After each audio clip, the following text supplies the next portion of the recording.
Ramadan, welcome holy month Ramadan, welcome. الحمدللہ وکفا والصلاة والسلام علی سید الانبیاء والمرسلین وعلی آلہ وصحبہ ومن تبعہم بإحسان الی یوم الدین، اما بعد۔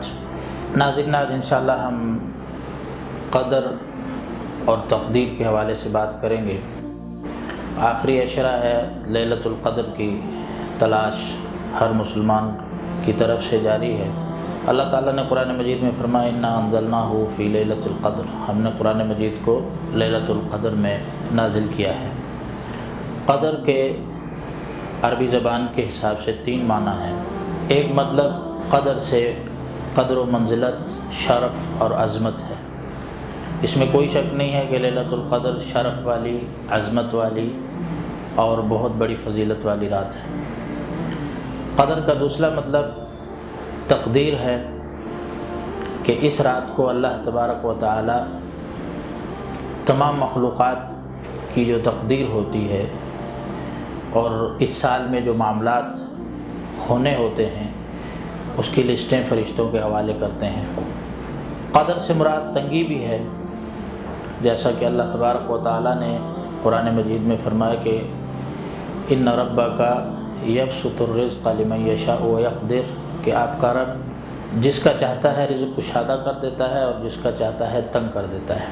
تو قدر کے 3 معنی ہیں، تقدیر کے، قدر و منزلت اور شرف کے، اور تنگی کے۔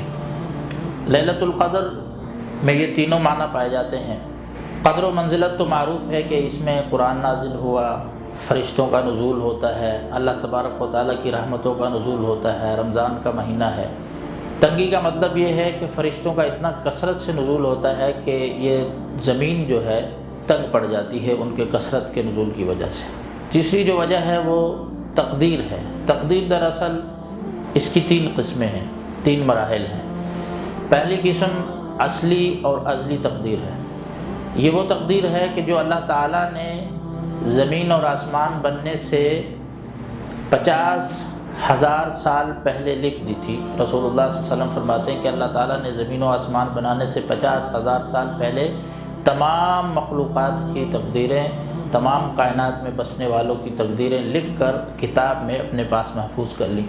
قرآن مجید میں اللہ تبارک و تعالیٰ کا ارشاد ہے کہ الم تعلم ان اللہ یعلم ما فی السماء والارض ان ذلک فی کتاب ان ذلک علی اللہ یسیر، کہ آپ نہیں جانتے کہ اللہ تعالیٰ جو کچھ بھی آسمانوں میں ہے یا زمین میں ہے سب جانتا ہے، یہ سب کتاب میں لکھا ہوا ہے۔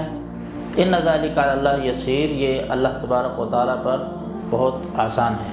تو یہ پہلی صورت تھی تقدیر کی، جو تقدیر ازلی ہے، اصلی ہے، اس کو اللہ تبارک و تعالیٰ کے علاوہ کوئی نہیں جانتا۔ تقدیر کی جو دوسری قسم اور دوسری صورت ہے وہ ہر انسان کی اپنی عمر سے متعلق ہے، زندگی سے متعلق ہے۔ رسول اللہ صلی اللہ علیہ وسلم ارشاد فرماتے ہیں کہ تم میں سے ایک شخص کی خلقت کو ماں کے رحم میں 40 دن تک نطفے کی صورت میں رکھا جاتا ہے، پھر 40 دن تک وہ گوشت کا خون کا لوتھڑا رہتا ہے، پھر 40 دن تک گوشت کا لوتھڑا بنتا ہے۔ اس کے بعد اللہ تبارک و تعالیٰ ایک فرشتے کو بھیجتے ہیں جسے حکم ہوتا ہے کہ اس شخص میں روح پھونک دو اور اس کے بارے میں 4 چیزیں لکھو۔ نمبر 1 بکتب رزقہ، اس کا رزق لکھو کہ یہ کتنا کھائے گا، کیا کھائے گا۔